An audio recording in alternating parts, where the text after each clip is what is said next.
still finds in cohesion, for example, over 5% of errors. And I have to say, when I look at the concrete examples that the court finds, and I've mentioned two just now in the previous question, I just simply don't understand how this slips and keeps slipping through the cracks.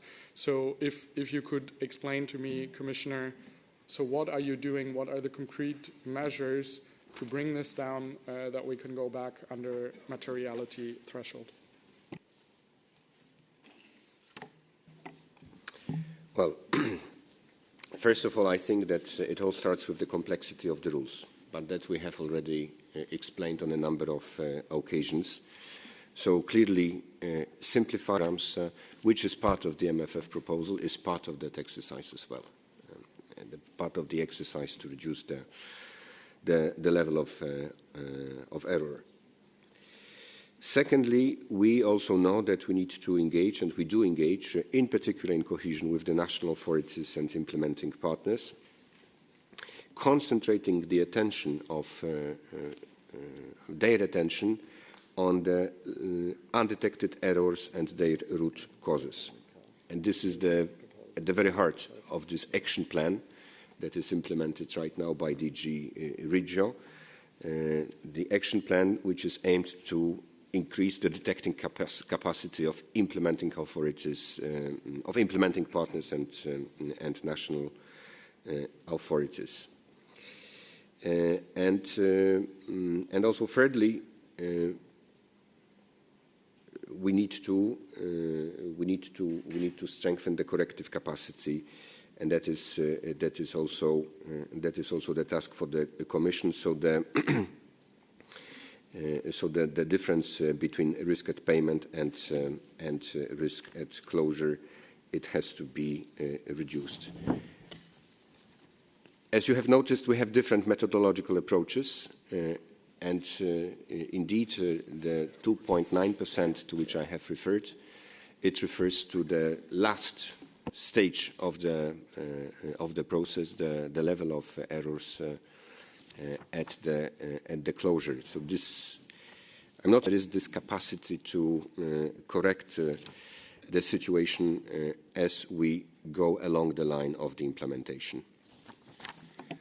On the national management and control systems, the bodies that at the national level check, particularly on cohesion funding where we have among the highest error rates, we see that in a number of member states these management and control systems aren't exactly strengthened. I mean, this could be into Hungary where we've seen it. And so what are you doing to make sure that these national systems are fit for purpose, that they are not dismantled? And how do we make sure, given that in your proposal for the MFF, their role is even further increased, our reliance that they do their job properly is even larger? So how do we make sure that that doesn't become a giant liability? Yes, I hear both the system that we are going to have in place in the next MFF might produce certain risks, including for the audit and control system.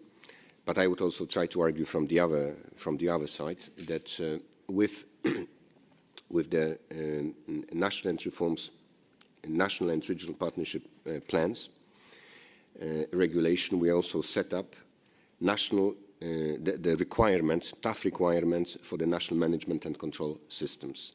And the audit of the Commission will be concentrated on whether those requirements, national audit and control administrations, and they would be checked ex ante.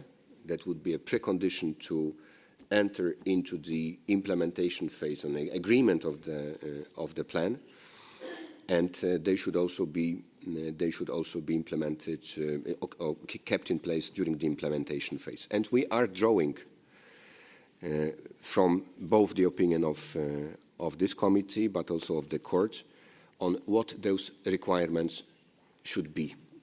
That refers to not only to the respect for the law in place, including state aid and public procurement, but also strengthening possibility and the recovery of funds. So maybe, Daniel, just to add to that, I think there are a number of issues there. I think there's a bit of an overcooking of these different methodologies. I mean, I tried to explain it last year. I mean, we're not looking at the same thing. We're looking at an error in terms of compliance with an eligibility condition or a project or whatever. The Commission is looking at it from the perspective of being able to recover money. It's a completely different thing. So I think it's a bit of a red herring, this all the time, throwing this, that we have different methodologies into the mix. I really think it's been overdone. And we have tried to align it a bit, but I still think, as I said before, we're an independent audit institution. We have our own method. In terms of this idea that we can rely on the national authorities, if you look at our Chapter 6, we say that 44% this year of the packages submitted by other authorities we couldn't rely on. They were underreporting the error rate. And, you know, the issue is, I mean, with the new, the Commissioner is looking at it from a different perspective, but we're looking at it seeing that now, under the proposal, the other authorities will even have to do less. They don't have to check costs, actual costs anymore. So it's even worse, as I said earlier. This idea that we will rely on systems, I'm sorry, I don't buy it. We have had systems should be in place for years, getting EU funds since they joined, basically. And now we're saying we're going to check systems that are in place to make sure that these errors don't occur. It was the same for the RRF. We had these four.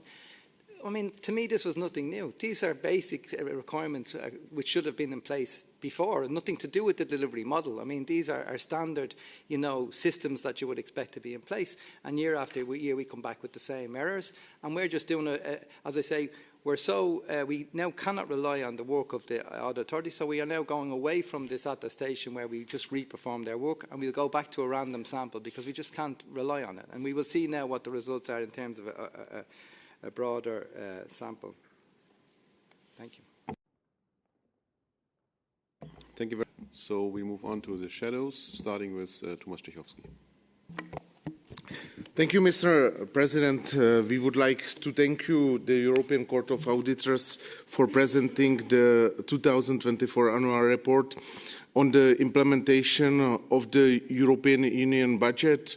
I agree what Daniel said. Sometimes we see concrete problems. I will not mention Slovakia or Hungary or other countries, but you know me, I am really diplomat. Also, second, I would like to congratulate you how you integrate ECHA to European Parliament. Some of your members are often in Strasbourg and Brussels than in Luxembourg. Also, it's nice to see that your interest here in European Parliament is so huge. This reform confirms that that majority of money was used according to rules. Reporting also gives us ideas to help manage the EU money better. This was very important so that the people can trust how the European Union spent its money. Observation from my side, however, the report indicates that general expenditure continues to show a significant level of error, particularly in programs with complex rules and reimbursement-based spending. The EPP Group believes that this funding underlines the need to simplify procedures and strengthen internal controls. Also, my first question, Mr. President, is could you explain what concrete measures the court would recommend to lower errors in complex expenditure programs, such as cohesion and CAP, without decreasing the efficiency of payments to beneficiaries? Daniel mentioned also RRF. The court notes that most payments meet their targets, although materials errors have been indicated with growing trends in the financial impact of this funding. Also, my second question is, in your view, what could be implemented to improve the monitoring and control of the RRF, especially considering the magnitude of the fund and importance of the economic recovery of the member states. My next question is regarding about implementation model very similar to RRF. I think that you respond, but I would like to be much more concrete. Therefore, from your view, do you consider that this new budgetary approach inspired by RRF guarantee a sufficient level of control, audit and protection of the EU finances from your view? And I think that was perfect that we are discussing lessons for the future. Also, Mr. President, I have the question. The report shows that the errors detected are material and wider speed in certain styles help us in the preparation of future programs and design more effective controls. Also, my question is, could you indicate how the court believes these lessons should be incorporated into the planning of the future spending program to get a balance between budget efficiency, protection, and timely payment? Also, thank you very much. The EPP group consider the report of essential tools for making financial management of the European Union very strong, and we would like to thank you, the European Court of Auditors, for excellent work and excellent performance. Thank you very much. Thank you very much. First of all, I think it's very important that we do engage with the European Parliament. I mean, you're a natural stakeholder, if you like, when we're reporting and making sure that there is seen that there is some accountability from those who have ship of the funds. So I think that's a given. I mean, and we hope that through our work that we will help with the decision-making process, let's say. In terms of your questions, many of them are kind of linked, I think. I mean, the Commissioner mentioned it himself in terms of simplification. I think there's a lot of fragmentation, so I think the lowering of the number of programs will definitely help, because that's already a complex issue as to where beneficiaries can get the funds. But I think, I mean, we're auditors, so we basically check the implementation of the rules. We don't set them. What I'd say is, I mean, obviously you have to get the balance right between simplification and proper, you know, accountability, let's say. And it's not an easy thing. It's easy to say, oh, simplification is this. I mean, we see that certain things when we think that they will be, they're not the silver bullet like simplify. They are a step in the right direction, but them on their own is not just going to solve everything. So it's a whole package, I think, which needs to be. Errors are, as I say, they're the same. If you look back over our report for the last number of years, the figure might change, but the errors and type of errors are the same. So, I mean, it's a systemic issue, I would say. In terms of I think we will issue, we're working on our opinions at the moment, so I don't want to preempt them in terms of what we will say, because we will look at, for instance, the National Plan's proposal and see what we think.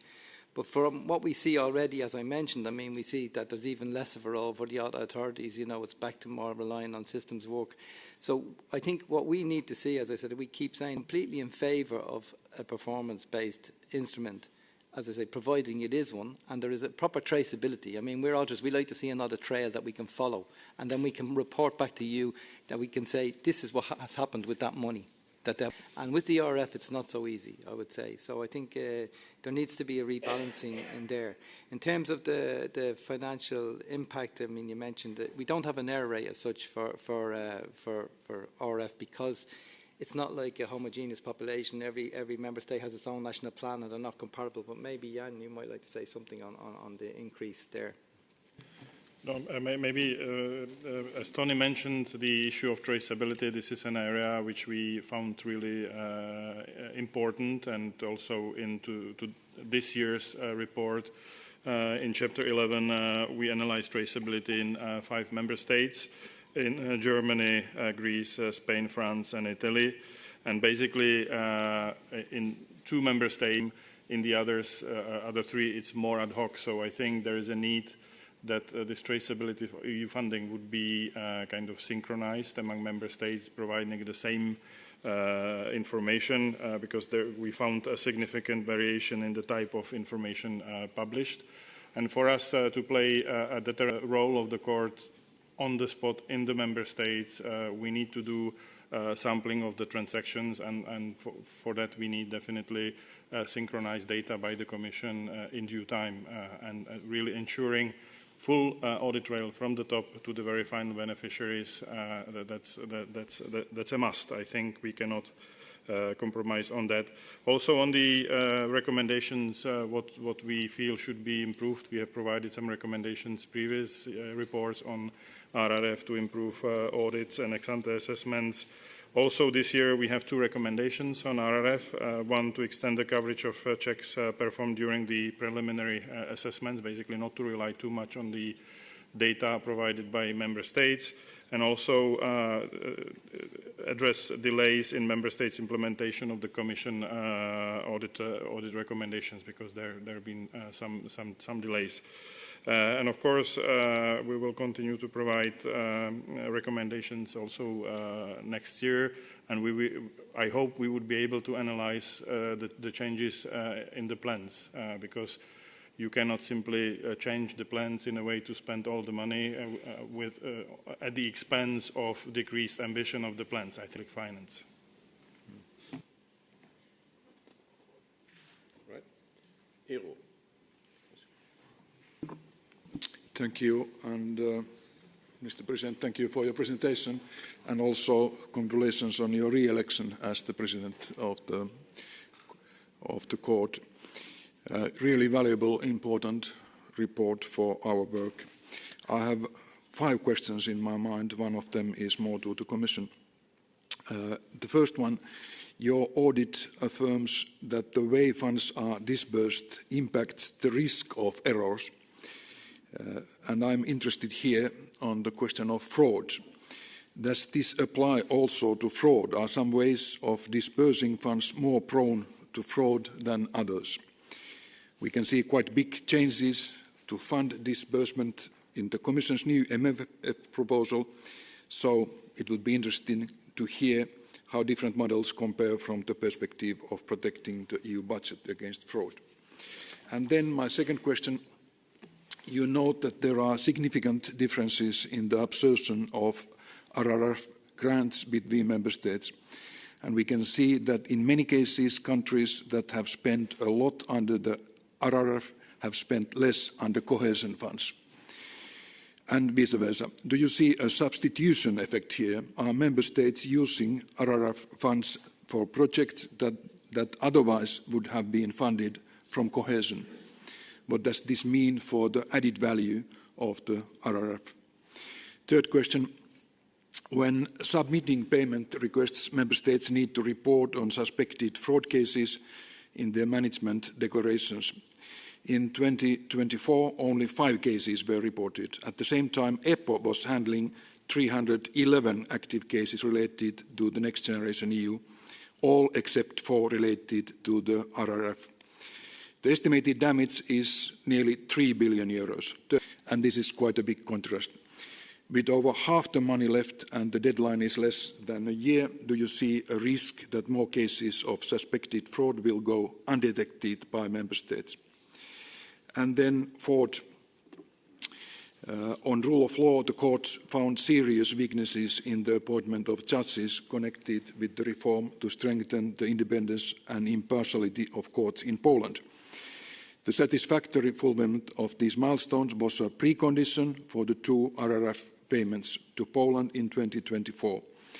The court decided not to conclude on the fulfillment of the milestones at this point due to the pending court case. But perhaps the Commission could elaborate on the reasoning for its positive assessment. And then my 5th question, finally. Overall, we can see that by the end of 2024, outstanding commitments amounted to over 500 billion euros, more than twice the size of the annual EU budget. And the court noted risks to the timely absorption of RRF funds, deadline in less than a year. Implementation of cohesion funds has also remained quite low and slower than in the previous programming period, with 1 less year available for implementation. At the same time, we can see it working well enough. Errors, including cases of suspected fraud, go undetected. So lots of money under tight time pressure combined with weak systems seems quite like a risky combination. So what is your assessment from the court side? Do we have the capacity to manage these amounts of money responsibly? Okay, I think it's 50 questions over the Commission, and I will leave them to them. But in terms of, yeah, we definitely see a difference between, you know, the entitlement-based expenditure and cost reimbursement, as you say, where we have a difference in the error, the level of error, the risk of error, let's say. In terms of the funding mechanism, I don't really know. I mean, but you already alluded to the fact that the cases, I mean, it's the fourth biggest programme in terms of cases at the end of last year. So, I mean, it seems disproportionate, let's say, that there's so many cases at a stage where only half the money has been spent, or not even spent, has been dispersed. And basically, many of these funds were given upfront for reforms. So basically, an awful lot of the investments have still to happen, and that's where normally we have the potential, more potential for fraud. So I would say, I agree with you, it's a bit strange in terms of the management declarations vis-à-vis the EBA report, because also if you look at the EBA report, there's a concentration of the cases in one. It'll also be seen as a good thing because they have a system in place which actually identifies it, whereas other member states who are under the same delivery mechanism and there's no reported frauds. But I mean, I think maybe the Commission are the ones in the first instance who assess the management declaration, so they may have a particular case or position on that. And as you said, I think the milestones is a case for the Commission. We are awaiting the Court of Justice ruling, and we will see what happens then. But in terms of outstanding commitments, I think you're right. I mean, all this is caused by, I mean, we have competing funds. We said this before, I mean, that we have even in the 14-20 period, we had the RF funds available. There was a tendency to go for the RF funds. If you look at the 20, the absorption rate now, we're now in October of 25, it's 7%. 7. And for cohesion funds, it's even less, it's 5%. So I think there is a correlation between, you know, the different, like at the same time we had 14-20, we had RF, and we had 21-27 starting. So we had, in a way, there's a sort of a competing funds, as you said. So I think it definitely has had an impact on the absorption of the traditional MFF. But maybe the Commissioner has some thoughts.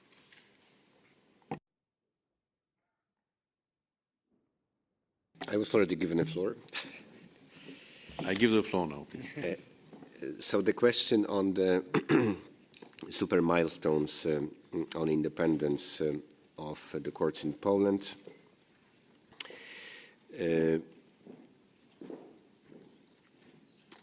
What I understand from the report and from also the findings of the court, the question is about one of the three elements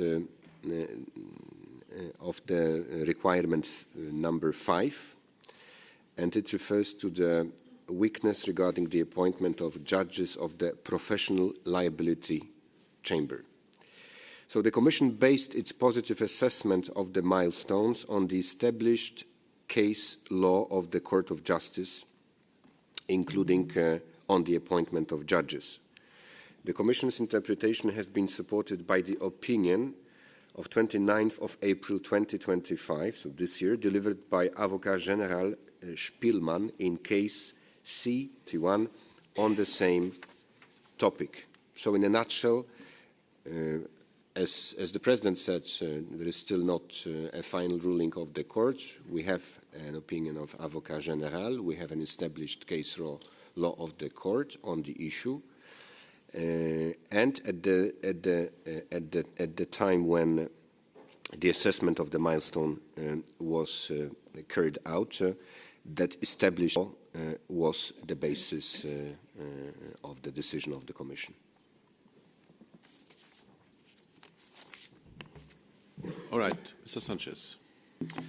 Bien, Monsieur le Président de la Cour des comptes, Monsieur le Commissaire, Monsieur le Président, mes chers collègues, la Cour des comptes européenne estime le taux d'erreur global pour les dépenses budgétaires à 3,6%, allant jusqu'à 5,2% pour certaines dépenses, soit 115,7 milliards d'euros. En préambule, je voudrais dire ici qu'à titre personnel, ces chiffres me choquent. J'ai été maire pendant 10 ans avec un taux d'erreur dans les dépenses de 0% et je passais mes journées avec mes services. Je n'arrive pas à comprendre ces taux d'erreur et je rappelle que c'est de l'argent public. S'agissant de la facilité pour la reprise et la résilience, la Commission européenne a effectué 28 paiements en 2024 de subventions aux États membres, dont 6 paiements et préfinancements sont objets de constatations quantitatives, dont 5 avec un niveau d'erreur significatif. Au total, depuis 2021 au 31 décembre 2024, la Commission avait procédé à 65 paiements de subventions FRR pour un montant total de 178 milliards d'euros, soit la moitié de l'enveloppe totale disponible. La Cour émet une opinion avec réserve sur la légalité et la régularité des dépenses, dénonçant des jalons imprécis, des évaluations arbitraires de la Commission et des contrôles nationaux insuffisants. Elle documente également des violations de conditions d'éligibilité, des annulations, un cas de double financement en Croatie, ainsi qu'une traçabilité toujours lacunaire des fonds dans plusieurs États membres. Autrement dit, 4 ans après son lancement, la FRR révèle une faiblesse structurelle dans sa gestion, marquée par un manque de rigueur, de transparence et de responsabilité politique. Quant à Next Generation, le constat est tout aussi alarmant. En 2024, les paiements ont dépassé les engagements, 275 milliards d'euros contre 227 milliards d'euros d'engagement, traduisant une fuite en avant budgétaire et une absence totale de discipline financière. Cette logique d'endettement permanent, loin d'être de sens le principe même de responsabilité budgétaire. La Cour avertit que ce modèle est insoutenable car il prive l'Union de toute flexibilité future et fait peser sur les générations à venir le coût de décisions précipitées et mal contrôlées. On rappelle que la Commission veut se servir de ce modèle comme d'un modèle pour le prochain CFP. Nous y sommes opposés. Il serait bien que chacun ici le soit. Est-ce que la Commission européenne entend cette remarque et cette crainte? Alors, ceci étant dit, comment la Commission peut-elle continuer à parler de réussite quand les irrégularités s'accumulent, quand les contrôles sont défaillants et quand l'argent des contribuables européens est engagé? Combien de temps encore faudra-t-il tolérer une telle légèreté dans la gestion d'instruments qui représentent des centaines de milliards d'euros?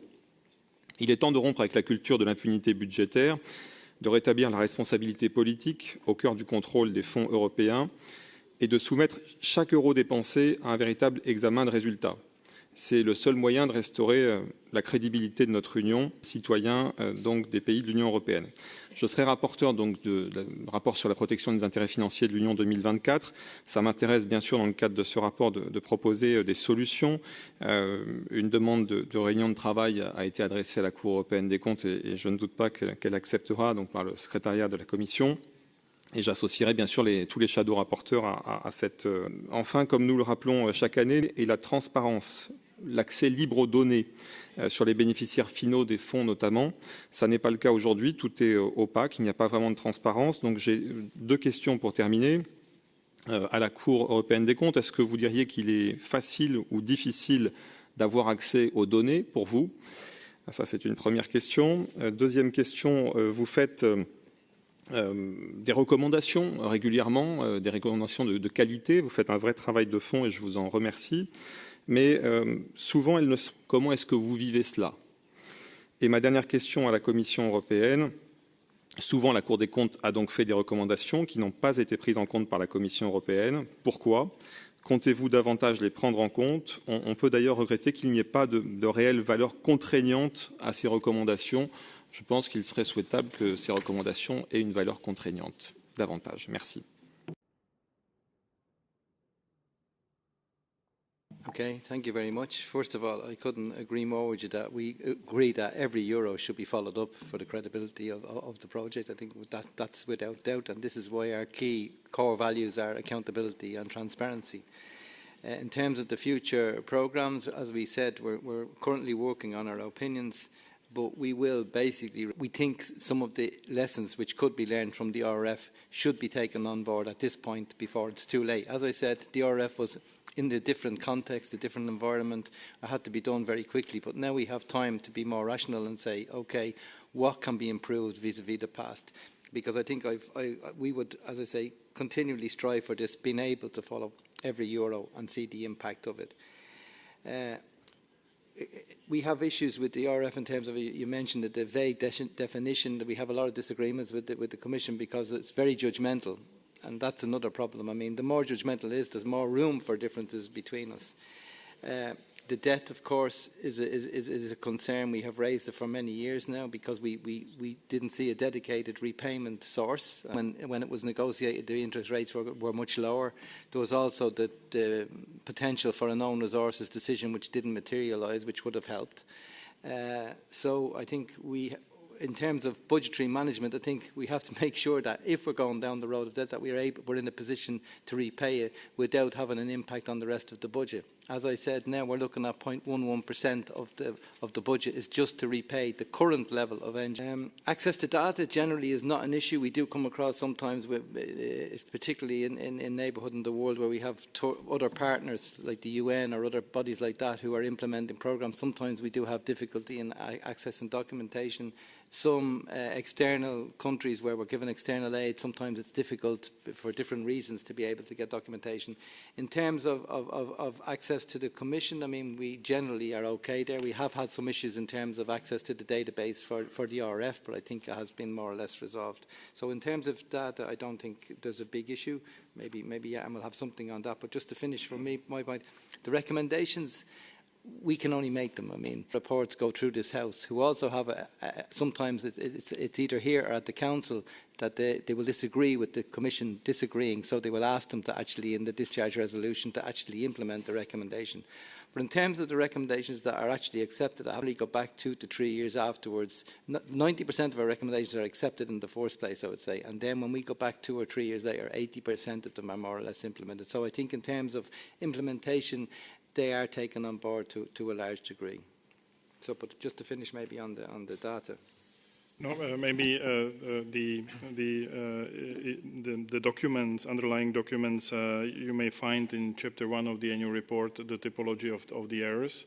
And indeed, 9% of the errors are linked to the missing underlying documents. So this mainly concerns the research chapter, the cohesion, and also, as President mentioned, the external heading neighborhood. And of course, when auditors find missing elements in the audits, that's also for us very varying.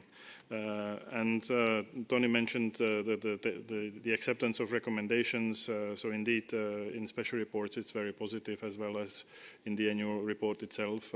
We have now given 20 recommendations in all the chapters, and normally the Commission treats the annual report recommendations as a high importance item. So the 0% that you had as the mayor, which was a very good outcome. Yeah, I mean, there's a lot of work ahead of us. Dick Erickson, please. Thank you, Chair. I have only 2 short questions. First to President Murphy. Can you say something about how much resources in the ICA audit work you have had to move from examining MF and RRF, this new facility, how it works for you in the court? And to Commissioner Serafin, the ICA writes regarding RRF, there is no information made available on the overall amount paid by member states to final recipients. When will this information be available? Thank you. Okay, I mean, when the RF was being negotiated, I mean, I think we applied for maybe 40 or something like that. We got 29, I think, was it? Yeah, okay. So I think it was 29 we got all together. But basically, we would use another 10 to 12 people. I think it's around 40. When we look at people who are involved in the RF, whether it's the chapter here in the annual report, or in different performance reports that we do on the RF. I think we have borrowed, if you like, certain people from that's, I'm not sure the exact number, but I think it's around 42 people altogether. So the difference between the additional posts that we were specifically given to carry out the RF, we have had to add on top of that for sure.